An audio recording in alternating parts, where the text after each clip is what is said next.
Shalom, kita bertemu kembali dalam panduan diskusi pelajaran sekolah sahabat kita. Pelajaran sekolah sahabat kita berjudul Istirahat dalam Kristus. Dan dalam pelajaran yang ke-8 ini, kita akan mempelajari topiknya adalah bebas untuk beristirahat. Dalam ayat hafalan dikatakan dalam Mazmur 26 ayat 1, Tuhan adalah terangku dan keselamatanku. Kepada siapakah aku harus takut? Tuhan adalah benteng hidupku. Terhadap siapakah aku harus gemetar? Suatu pernyataan yang sangat luar biasa, atau satu pertanyaan yang sangat luar biasa yang dapat sebenarnya kita aplikasikan di dalam kehidupan kita untuk menunjukkan bahwa tidak ada alasan bagi kita untuk mengatakan bahwa kita tidak bisa mendapatkan istirahat itu. Bahwa kita memiliki hak untuk mendapatkan istirahat itu.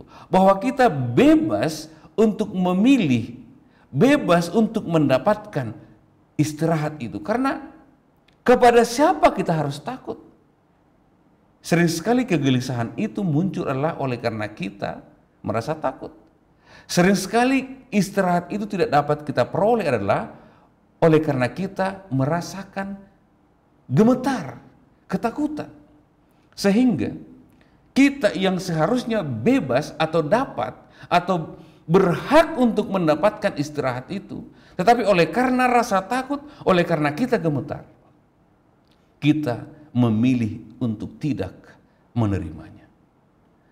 Sepanjang pelajaran kita di pekan ini, ya, dalam pendahuluan dikatakan di penuntun guru, ya, ada satu pertanyaan yang mungkin juga menjadi pertanyaan bagi kita. Mengapa hari ini, mengapa sekarang ini kita jarang melihat penyembuhan ajaib, mujizat?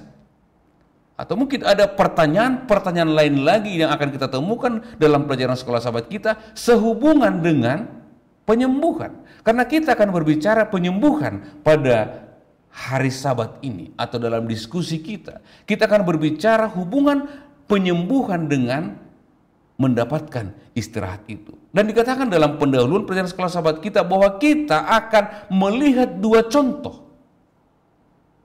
Ini bukan jenis penyakitnya, tetapi penulis pelajaran sekolah sahabat kita golongkan. Yang pertama adalah gejalanya jelas, terlihat. Dan yang kedua adalah gejalanya tidak terlihat jelas. Ya.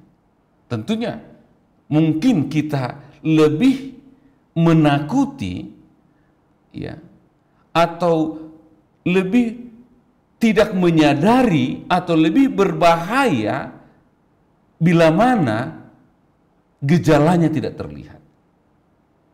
Jadi penyakit yang tidak terlihat gejalanya mungkin akan bisa lebih berbahaya daripada penyakit yang gejalanya terlihat.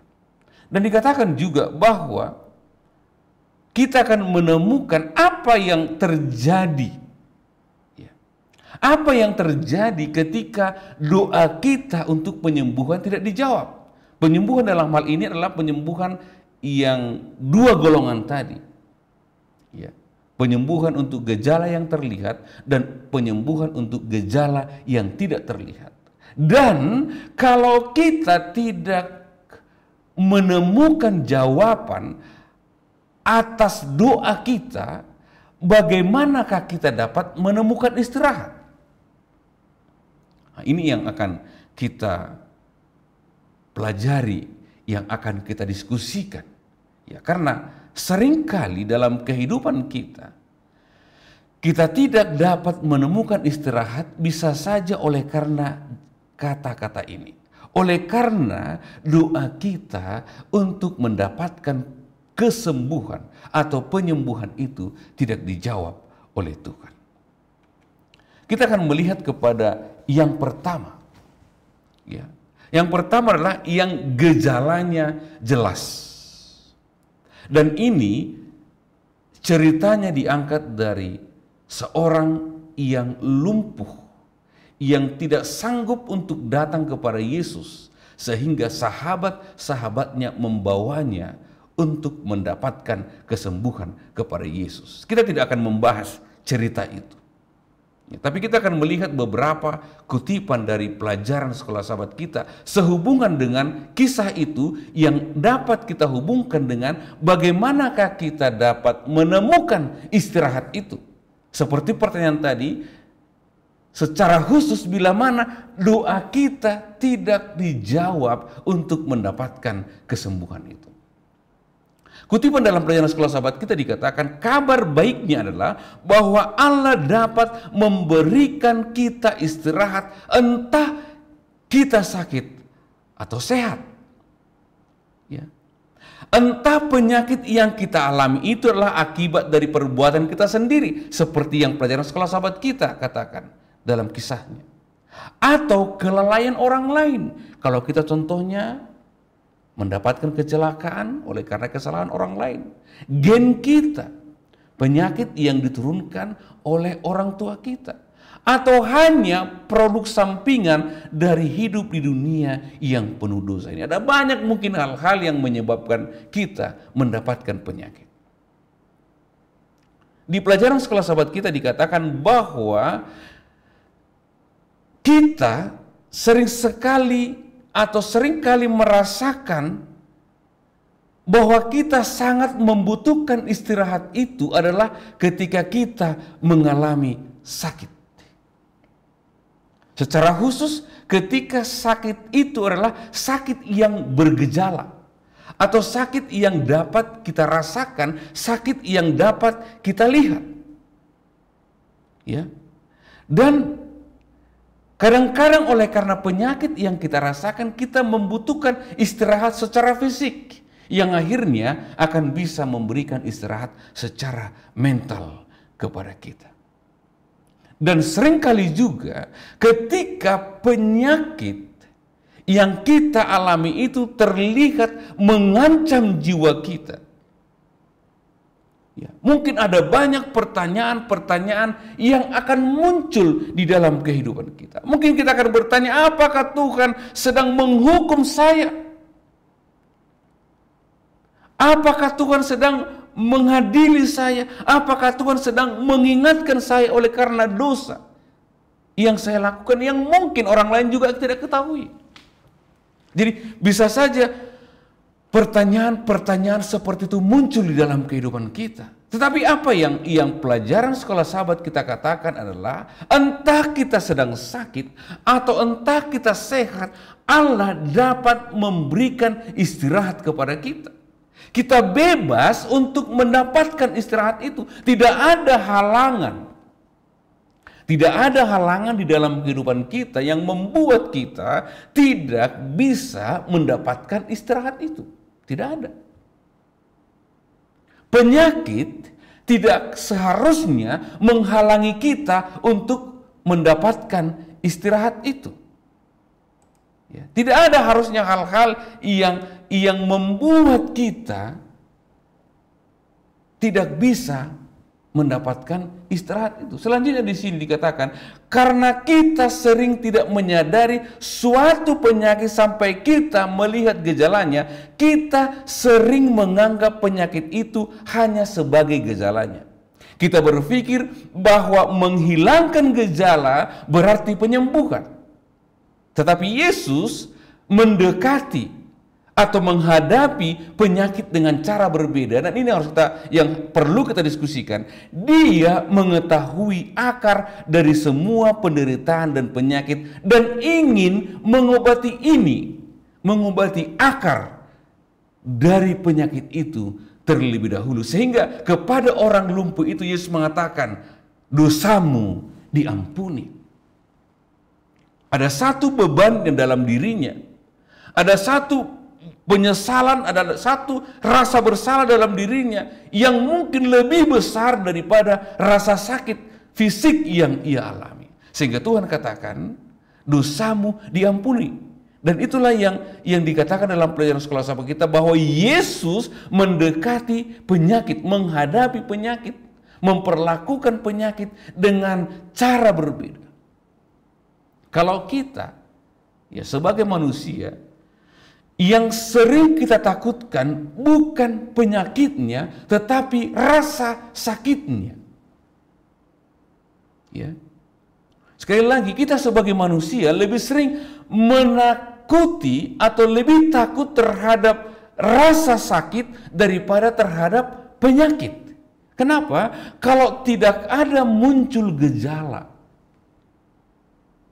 kalau tidak ada rasa sakit, walaupun mungkin kita menurut hasil lab, menurut hasil pemeriksaan ada penyakit dalam diri kita, tetapi oleh karena tidak ada rasa sakit, kita sering menganggap penyakit itu tidak ada. Ya, ini sangat perlu untuk kita lihat sehubungan dengan istirahat yang kita seharusnya bisa dapatkan di dalam Kristus. Allah ingin menyembuhkan kita dari dalam terlebih dahulu, dan dikatakan dalam pelajaran sekolah sahabat kita bahwa kadang kesembuhan fisik itu akan diberikan saat kedatangan Yesus yang kedua kali. Ya. Namun dikatakan bagaimanapun juga juru selamat menginginkan kita untuk mendapatkan istirahat, walaupun kesembuhan fisik itu belum kita dapatkan. Jadi orang yang lumpuh ini, yang walaupun dalam ceritanya Allah atau Yesus memberikan kesembuhan kepadanya, tetapi Yesus datang kepadanya pertama kali bukan memberikan kesembuhan fisik, tetapi ia memberikan istirahat. Oleh karena Yesus mengatakan bahwa dosamu sudah diampuni. Harusnya inilah cara yang kita harus miliki, cara yang harus kita adopsi untuk menghadapi penyakit. Walaupun kita sedang berdoa, walaupun kita sudah berdoa, seperti pelajaran sekolah sahabat kita katakan, ada kalanya kesembuhan fisik itu akan diberikan Tuhan ketika kedatangannya yang kedua kali, ketika kebangkitan. Tetapi hal terpenting yang Yesus ingin berikan kepada kita adalah istirahat. Ya, istirahat di dalam Kristus. Saya ingin kembali mengulangi pernyataan, ya, bahwa kita sebagai manusia lebih sering takut terhadap rasa sakit daripada terhadap penyakit itu sendiri. Padahal menurut pemahaman saya, menurut pemikiran saya, bahwa rasa sakit adalah sebuah anugerah yang Tuhan berikan kepada kita, sehingga kita dapat mengenali penyakit-penyakit yang ada di dalam diri kita. Gejala-gejala yang kita alami seharusnya adalah suatu berkat. Kita bayangkan, seandainya kita tidak memiliki rasa sakit, ada paku yang kita injak, sebenarnya perut kita sudah bermasalah, tapi kita tidak merasakan sakit sehingga kita terus menjejeli perut kita. Hati kita sebenarnya sudah sakit oleh karena banyaknya racun dalam tubuh kita, tetapi kita terus memasukkan hal-hal yang membebani hati kita. Demikian juga untuk organ-organ yang lain. Karena kita tidak merasa sakit atau karena tidak ada gejala, sehingga kita tidak peduli terhadap penyakit yang kita alami. Ini sangat penting juga untuk kita di dalam kehidupan kerohanian kita. Sangat penting bagi kita untuk melihat ke dalam sebelum ada akibat dari kesalahan-kesalahan kita. Walaupun mungkin itu bukan hukuman dari Tuhan, tapi hukuman sosial, hukuman dari yang lain, hukuman penyakit oleh karena kita melakukan kesalahan, melukai diri contohnya, makan tidak bertarak contohnya, tidak istirahat contohnya, tidak berolahraga contohnya. Ya. Kita tidak melakukannya oleh karena kita merasa kita tidak memiliki penyakit. Jadi sangat perlu bagi kita Untuk hal yang pertama ini sangat perlu bagi kita untuk selalu peka terhadap gejala itu. Sehingga kita tidak hanya melihat kepada gejalanya, tetapi kita akan melihat kepada penyakitnya. Dan kita, kalau hanya melihat gejalanya, mungkin kita tidak akan bisa menemukan istirahat. Tetapi seperti Yesus yang mendekati penyakit dengan cara yang berbeda, akhirnya Dia dapat memberikan istirahat atau menemukan istirahat itu di dalam kehidupan kita. Hal yang kedua, kita kembali akan melihat kepada kisah Elia. Kisah yang mungkin sudah sangat biasa, yang sudah sangat umum kita pelajari. Tapi penulis pelajaran sekolah sahabat kita, ya, katakan atau golongkan ini adalah penyakit yang tidak bergejala.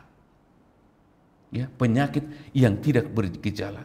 Dalam 1 Raja-Raja 18, Elia baru saja melihat mujizat api dari Allah turun dari surga. Tetapi kenapa Elia? Ini sangat perlu untuk kita renungkan di dalam kehidupan kita. Mengapa Elia ketika ada ancaman dari Izebel kepada dia melarikan diri? Padahal dia membunuh 850 Nabi Baal, 450 Nabi Baal dan 400 Nabi Asyitoret dia bantai, dia sembelih. Ya, penulis pelajaran sekolah sahabat katakan mungkin ada beberapa orang yang disembelih oleh tangannya. Ya. Bagaimana seorang Elia yang baru saja menyaksikan kebesaran Tuhan yang sangat luar biasa. Bagaimana seorang Elia yang menjadi saksi yang sangat luar biasa di hadapan seluruh bangsa Israel. Ketakutan. Ada satu gejala yang tidak terlihat di dalam kehidupan Elia, sehingga ia tidak menemukan istirahat. Selama 3,5 tahun ia menemukan istirahat bersama Tuhan. Di Gunung Karmel dia menemukan istirahat bersama Tuhan. Tetapi ketika ada ancaman, ya, penulis pelajaran sekolah sahabat kita katakan, kita sebagai umat Allah kadang kala juga mengalami putus asa. Kenapa? Karena kita melihat kepada diri kita. Hanya aku, kata Elia. Dia merasa dia sendiri, padahal dia baru saja merasakan, mengalami penyertaan Tuhan yang sangat luar biasa. Tetapi ketika ia merasa sendiri, ketika ia merasa tidak ada yang lain yang mendampingi dia, disitulah keputusasaan itu muncul dalam kehidupan Elia sehingga ia mengatakan bahwa ia siap untuk mati. Apakah ini juga menjadi pengalaman kita?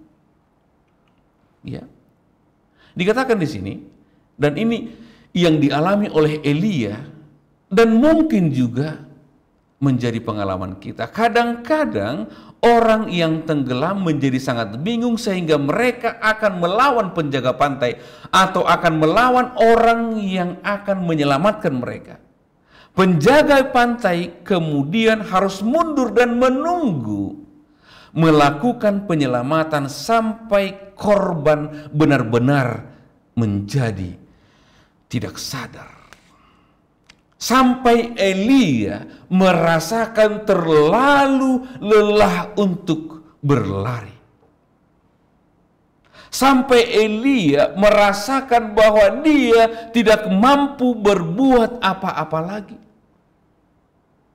Kadangkala di dalam penyakit yang tidak bergejala ini, yaitu dikatakan depresi yang disebutkan banyak dibahas di sana dan mungkin akan sangat perlu kita diskusikan mengenai depresi ini dalam diskusi pelajaran sekolah sahabat kita.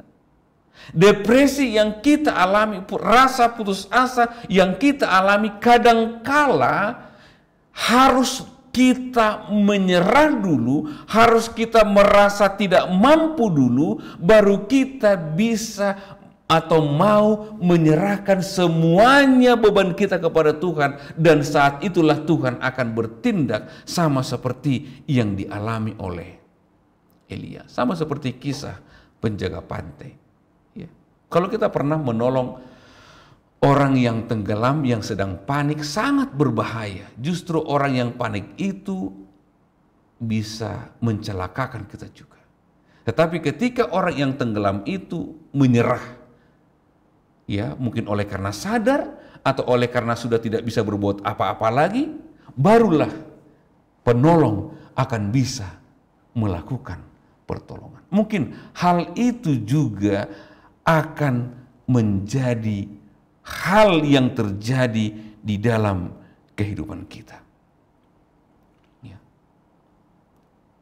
Istirahat dari Allah bukanlah peristiwa satu kali. Masuk ke dalam perhatian Allah berkaitan dengan penyembuhan, dengan perlahan belajar meninggalkan pola pikir negatif dan kebiasaan merusak. Dan Allah tidak terburu-buru untuk menyembuhkan. Allah tidak terburu-buru untuk menolong Elia yang tidak merasakan gejala depresi di dalam kehidupannya. Dikatakan ya, bahwa istirahat dari Allah itu adalah satu tindakan yang berkelanjutan, bukan tindakan peristiwa satu kali. Elia sudah beristirahat bersama dengan Tuhan di dalam kehidupannya. Tetapi kali ini Elia tidak dapat menemukan istirahat itu. Dia tidak menerima, dia tidak mengambil istirahat yang seharusnya bebas untuk ia dapatkan itu.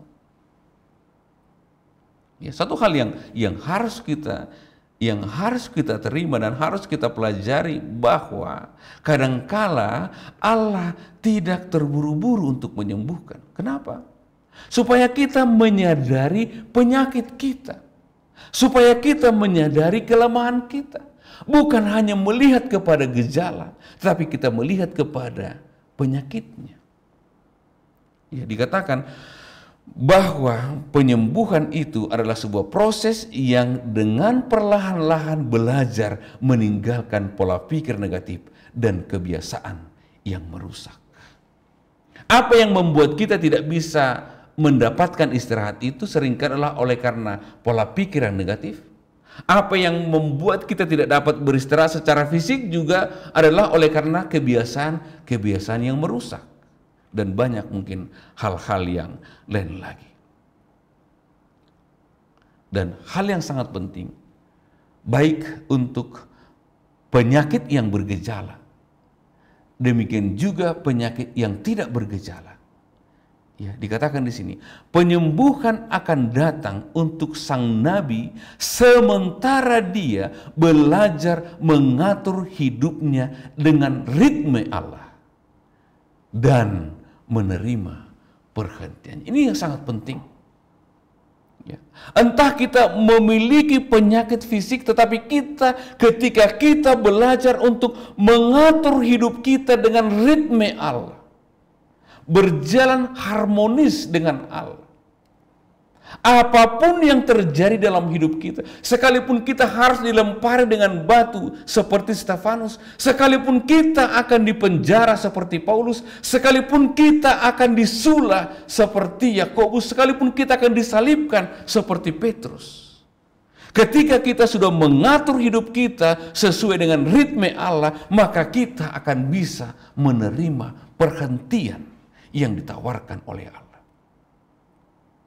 Istirahat itu ditawarkan dengan cuma-cuma, dengan bebas. Kita bisa menerimanya. Ya. Sekarang tergantung kepada kita. Apakah kita mau menerimanya atau tidak? Apakah di dalam penyakit kita yang bergejala dan yang tidak bergejala, kita mau menerima istirahat itu atau tidak? Sebagai kesimpulan, 3 hal yang mungkin juga perlu untuk kita kembangkan kembali dalam diskusi kita adalah bahwa Allah memiliki rencana dalam setiap kehidupan kita. Ketika doa kita tidak langsung dijawab, ketika kita kecewa oleh karena kita tidak menemukan apa yang kita harapkan melalui doa-doa kita, kita harus percaya supaya kita dapat menemukan istirahat itu adalah bahwa Allah memiliki rencana dalam kehidupan kita, dan rencana itu, rancangan itulah rancangan-rancangan yang indah demi kebaikan kita, demi keselamatan kita. Yang kedua, bukan penyakitnya, tetapi akar dari penyakit yang membuat kita tidak dapat beristirahat. Ya. Bukan penyakitnya. Bukan karena kita tidak mendapatkan mujizat. Sering sekali dalam kehidupan saya, ya, dalam khotbah juga saya beberapa kali katakan bahwa seharusnya kita sebagai orang Kristen adalah orang yang tidak memerlukan mujizat. Untuk apa mujizat? Kalau kita sudah percaya bahwa Allah itu adalah Allah yang mengasihi kita, untuk apa mujizat? Setan meminta mujizat dari Tuhan. Pilatus juga meminta mujizat dari Tuhan. Orang-orang yang tidak percaya kepada Yesus juga meminta mujizat kepada Tuhan. Untuk apa? Apakah kita harus melihat mujizat baru kita percaya kepada Tuhan? Tidak. Ya. Jadi kita jangan melihat kepada penyakitnya. Ya. Tidak ada penyakit yang bisa membuat kita tidak mendapatkan istirahat itu. Istirahat itu kita dapat peroleh dengan bebas dalam kondisi apapun. Tidak ada halangan. Ya, tidak ada halangan bila mana kita percaya kepada Tuhan. Yang ketiga, sehubungan dengan yang kedua, kita harus belajar menemukan istirahat di dalam segala keadaan. Harus belajar. Orang Kristen itu harus dapat menemukan istirahat di dalam segala keadaan. Kalau kita tidak dapat menemukan istirahat dalam segala keadaan, berarti kita bukan orang Kristen. Karena bapak-bapak gereja kita telah menunjukkan teladan bahwa mereka bisa menemukan istirahat dalam segala keadaan. Apakah kita hanya mengatakan Tuhan itu baik ketika kita mendapatkan keuntungan? Apakah kita tidak bisa mengatakan bahwa Tuhan baik kepada kita ketika kita sedang menderita? Apakah kita tidak bisa mengatakan bahwa Tuhan itu baik ketika air mata sedang tercurah? Ketika kita sedang mengalami penyakit yang luar biasa, ketika kita mengalami tekanan yang sangat luar biasa, apakah kita tidak bisa mengatakan bahwa Allah itu baik? Sering sekali kita mengatakan ternyata Allah itu baik. Itu kurang tepat. Karena memang Allah itu baik. Bukan karena Allah melepaskan kita dari masalah, bukan karena Allah melepaskan kita dari kecelakaan, dari hal-hal yang lain sehingga kita mengatakan bahwa Allah itu baik. Ketika Allah mengizinkan kecelakaan pun Allah itu baik. Ketika Allah mengizinkan kerugian pun Allah itu baik. Ketika Allah mengizinkan penyakit pun Allah itu baik. Kalau tidak demikian, kalau kita tidak mengimani itu, kita tidak akan pernah bisa menjadi orang Kristen untuk segala musim. Ya. Kita tidak akan bisa menemukan istirahat sementara kita mengalami tekanan-tekanan di dalam kehidupan kita. Sama seperti Elia. Tekanan terbesar dalam hidupnya bukanlah ketika Izebel mencari dia. Ya, ada banyak hal-hal yang ia alami di dalam kehidupannya, secara khusus ketika ia menghadapi begitu banyak orang di Gunung Karmel. Ya. Tetapi ketika ia melihat kepada dirinya, ketika ia takut terhadap nyawanya, saat itu dia tidak dapat menemukan istirahat. Jadi, kita bebas untuk mendapatkan istirahat itu. Tidak ada alasan, tidak ada penyakit, tidak ada penderitaan yang bisa menghalangi kita untuk mendapatkan istirahat itu. Entah penyakit yang bergejala, entah penyakit yang tidak bergejala. Tidak ada satupun yang menghalangi kita untuk menerima istirahat itu.